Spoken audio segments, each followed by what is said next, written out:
काल दिनांक 6 नोव्हेंबर रोजी राष्ट्रवादी अजितदादा गटाचे भाजप आणि शिवसेना आरपीआय मित्रपक्ष महायुतीचे अधिकृत उमेदवार आशुतोष काळे यांच्या प्रचाराचा शुभारंभ कोपरगाव शहरातील जुनी गंगा देवी मंदिरात विविध मान्यवरांच्या उपस्थितीत करण्यात आला। यावेळी त्यांनी आपण केलेल्या विकास कामाचा जाहीरनामा देखील प्रसिद्ध केला आहे। यावेळी आमदार आशुतोष काळे यांच्या हस्ते विधिवत पूजा करण्यात आली। पुढे त्यांनी रॅली काढत शक्ती प्रदर्शन देखील केले।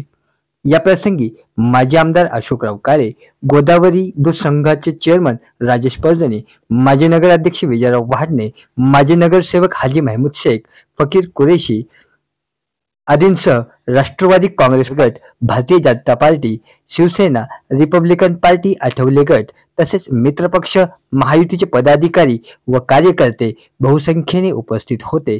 आपला महाराष्ट्र न्यूजसाठी संपादक अमीन शेख, कोपरगाव। नाही, शेवटी महाविकास आघाडी विरुद्ध महायुती या दोन्ही आघाड्यांमधले घटक पक्ष त्या ठिकाणी लढत आहे। ही लढाई राष्ट्रवादी म्हणून नाही आहे, ही लढाई कोपरगाव मतदारसंघातील नागरिकांच्या भविष्याची लढाई आहे। जे काही प्रश्न या मागच्या 5 वर्षामध्ये सर्वांनी मला संधी दिल्यामुळे मला मार्गी लावता आले, त्यांना त्या अडचणीमधून म्हणजे त्या अडचणी कमी करता आल्या, तर अजून पुढं भविष्यामध्ये आपल्याला ज्या काही योजना करायच्या आहे, ज्याच्या माध्यमातून शहरातील आणि ग्रामीण भागातील लोकांना ज्या काही सुविधा, मूलभूत सुविधा गरजेच्या आहे त्या मिळतील, रोजगाराच्या संधी उपलब्ध होतील, अशा पद्धतीचा प्रयत्न माझा असणार आहे। आणि हे विषय पुढे घेऊन आम्ही त्या ठिकाणी चाललेलो। याच्यामध्ये कुठेही वेगळे काही विषय घ्यायचं काही कारण नाही।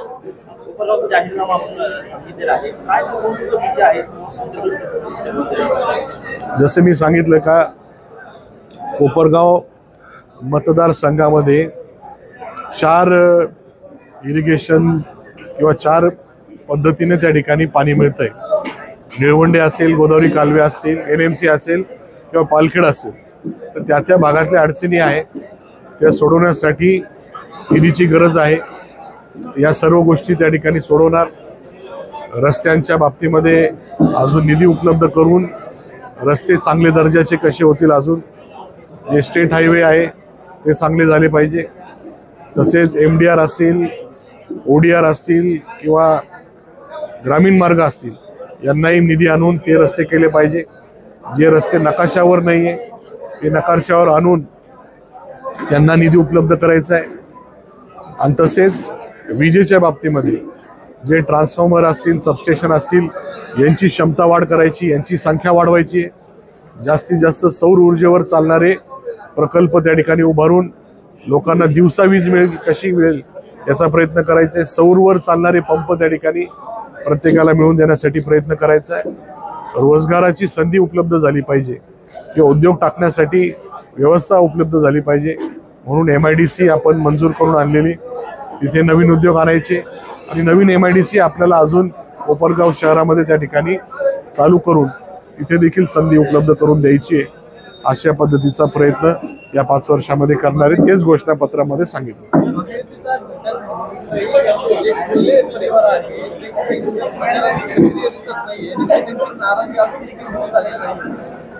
नाही, आता मागे पण आपण फॉर्म भरण्याच्या वेळेस त्यांच्यापर्यंत निरोप पोहोचवलेला आहे।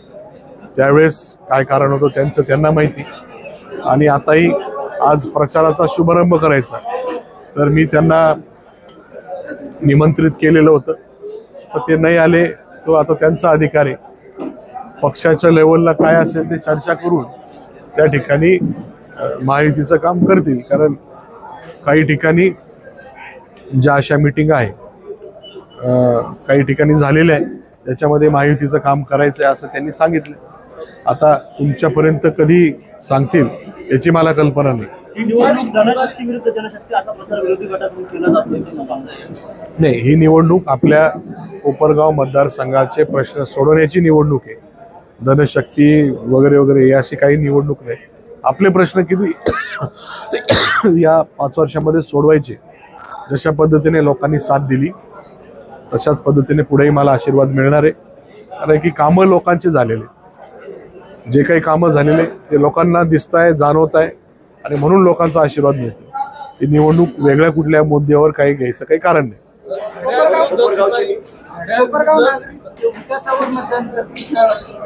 निश्चितपणाने लोकांना बदल दिसतोय, लोकांना कामं झालेले दिसत आहे, जाणवत आहे. त्याच्यामुळे निश्चितपणाने लोक त्याच्या पद्धतीने मतदान करतील. घड्याळ विरुद्ध तुतारी अशी कोपरगावमध्ये लढत बघायला मिळते आहे. येत्या 12 तारखेला शरद पवारांची सभा देखील कोपरगावमध्ये होणार आहे. मात्र कोपरगावचे विरोधी उमेदवार आहेत त्यांच्याकडनं नारा दिला जातोय की गद्दार विरुद्ध निष्ठावंत. 12 तारखेच्या सभेनंतर आपल्यावर काही परिणाम होईल का नाही? आता प्रत्येक पक्षाला ज्याची त्याची सभा घेऊन त्यांची भूमिका मांडण्याचा अधिकार आहे.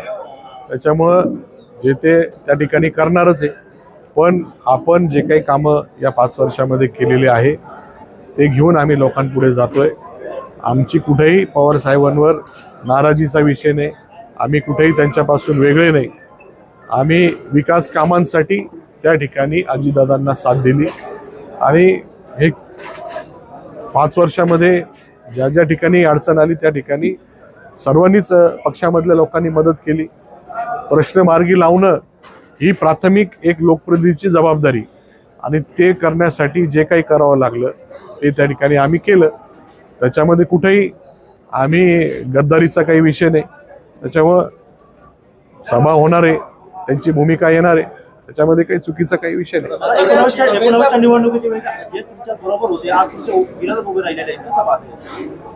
आता राजकारणामध्ये असं होत असतं, मागे जे बरोबर नव्हते ते पुढे बरोबर असतील, आता जे बरोबर आहे पुढे बरोबर नसतील, ते चालत राहतं राजकारणामध्ये. त्याच्यात काही आहे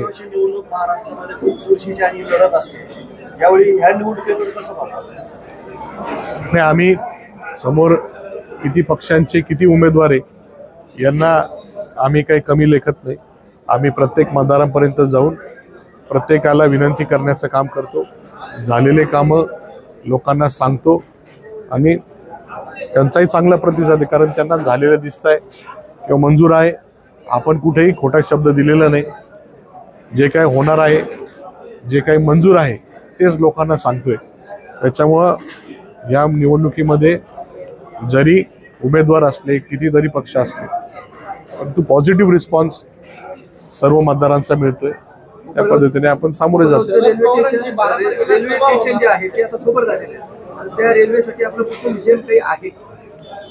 हा, तिथं अजून सुविधा उपलब्ध करून देण्या, प्रवाशांच्या अडचणी कमी कशा होतील असा पद्धतीचा प्रयत्न आहे. गाड्यांना जो थांबा आहे, आता आपल्याकडे पॅसेंजर वगैरे ह्या गाड्या थांबत नाही किंवा अजून चालू झालेलं नाही, आपण त्याच्यासाठी प्रयत्न करणार. कोपरगाव असेल, बाकीच्या ठिकाणी तसे प्रयत्न करणार. एक काळचे आपले जे सहकारी होते मागच्या निवडणुकीत ते आपल्या सोबत होते, आता ते आपल्या समोर विरोधात म्हणून आहे. आव्हान वाटतंय की काय वाटतं? निवडणुकीच्या पद्धतीने झाली पाहिजे. निवडणुकीमध्ये कोणीही उमेदवार असला, कुठलाही पक्ष समोर असला तर प्रत्येक मतदारांपर्यंत जाऊन त्यांना विनंती करण्याचं काम आम्ही सर्व कार्यकर्ते पदाधिकारी करतोय. आणि कुठली निवडणूक हलक्यात घेऊन आम्ही त्या ठिकाणी काम करत नाही. आम्ही ग्राउंडवर राहून लोकांच्या कायम, ही निवडणूकमध्ये नाही, कायम आम्ही संपर्कात राहून कायम अडचणी कशा सोडवता येतील लोकांना असा प्रयत्न त्या ठिकाणी करत आलेलो. त्यामुळे त्या पद्धतीने आपण काम करत राहणार. 12 तारखेला जी शरद पवारांची सभा होणार आहे त्या सभेचा परिणाम आपल्या मतदारांवर होईल? आता तो शेवटी मतदारांनी ठरवायचा विषय आहे. मी काय म्हणायचं, शेवटी प्रत्येक पक्ष आपली भूमिका मांडणार आहे. पण जे काही कामं मी केलेले आहे ते लोकांपुढे घेऊन जाणार आहे, मतदारांचा अधिकार आहे. मागच्या वेळेस अवघ्या 800 मतांनी आपला विजय झाला होता, यावेळेचा काय वाटतं? आकडा मी सांगत नसतो, चांगल्या मतांनी येईल एवढंच सांगेल.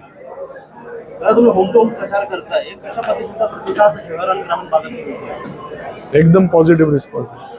लोक सांगताय तुम्ही कशाला येऊ राहिले, आम्ही तुमचं सगळे काम बघितलेले आणि तुम्हाला गरज नाही प्रचार करायची. म्हटलं असं नाही, प्रत्येकाला विनंती करण्याचं काम आहे माझं आणि म्हणून त्या पद्धतीने मी प्रत्येकाला भेटण्याचा प्रयत्न करतो किंवा काही छोट्या बैठका लावायचा प्रयत्न करतो. त्या पद्धतीने करतोय आणि चांगला रिस्पॉन्स आहे. तुम्ही घेतला ते तुम्ही पाहिलं कशा पद्धतीचा रिस्पॉन्स, त्याच्यामुळे काही तशा अडचणीचा विषय नाही. 2.5 ते 3,000 कोटींचे प्रकल्प आपण कोपरगाव शहरामध्ये राबवतोय. मात्र यावेळी कोपरगावचा कुठला प्रलंबित प्रश्न घेऊन आपण या निवडणुकीला सामोरं जाणार? हे आपल्या पश्चिमेकडचं पाणी पूर्वेकडे वळवून गोदावरी कालवे असतील, गोदावरी खोरे असतील, त्याच्यामध्ये पाण्याची जी काही कमतरता आहे ती आपल्याला भरून काढायची. फार मोठा प्रकल्प आहे, 75,000 कोटी त्याला लागणार आहे. आता हे प्राथमिक अंदाज आहे. आता जसं जसं काम पुढे जाईल ते कळेल आणि ते या 5 वर्षामध्ये काही ना काहीतरी पाणी उपलब्ध करायचं अशा पद्धतीचा उद्देश आहे. गोदावरी नदीवरचे पूल असतील, गोदावरी कालव्यांचं नूतनीकरण असेल, चाऱ्यांचे नूतनीकरण असेल, निळवंड्याचे कॅनल आहे, निळवंड्याच्या चाऱ्या आहे, तसेच लिफ्ट इरिगेशन आहे पालखेडच्या कार्यक्षेत्रातील लोकांसाठी. हे फार मोठे प्रकल्प आहे आणि कोपरगाव शहराचा जर विचार केला, MIDC आहे, भुयारी गटरची योजना मंजूर आहे, ते काम करणं असेल, रस्त्याचं काम असेल, भुयारी वीज वाहिन्या असतील, हे असे मोठे विषय आहे. त्याच्यासाठी भरघोस निधी लागणार आहे. कोपरगावकरांना दररोज पाणी केव्हापासून मिळणार? आता कामच चालू आहे. आपल्याकडे पाणी साठा एवढा झालेला आहे की आपण दिवसाड देऊ शकतो. राहिलेले कामं पूर्ण करून आपल्याला दिवसाडही द्यायचंय आणि राहिलेले तलाव पूर्ण करून रोज पाणी द्यायचंय. आपल्या प्रचारासाठी अजितदादांच्या किती सभा या ठिकाणी होतील काय सांगा? काही एखादी सभा होईल, 2 सभा कुठे घेतात, 15 दिवस राहिलेले. 800 वर किती शून्य वाढेल दादा? मताधिक्य सांगत असतो, चांगल्या मताने येईल एवढं.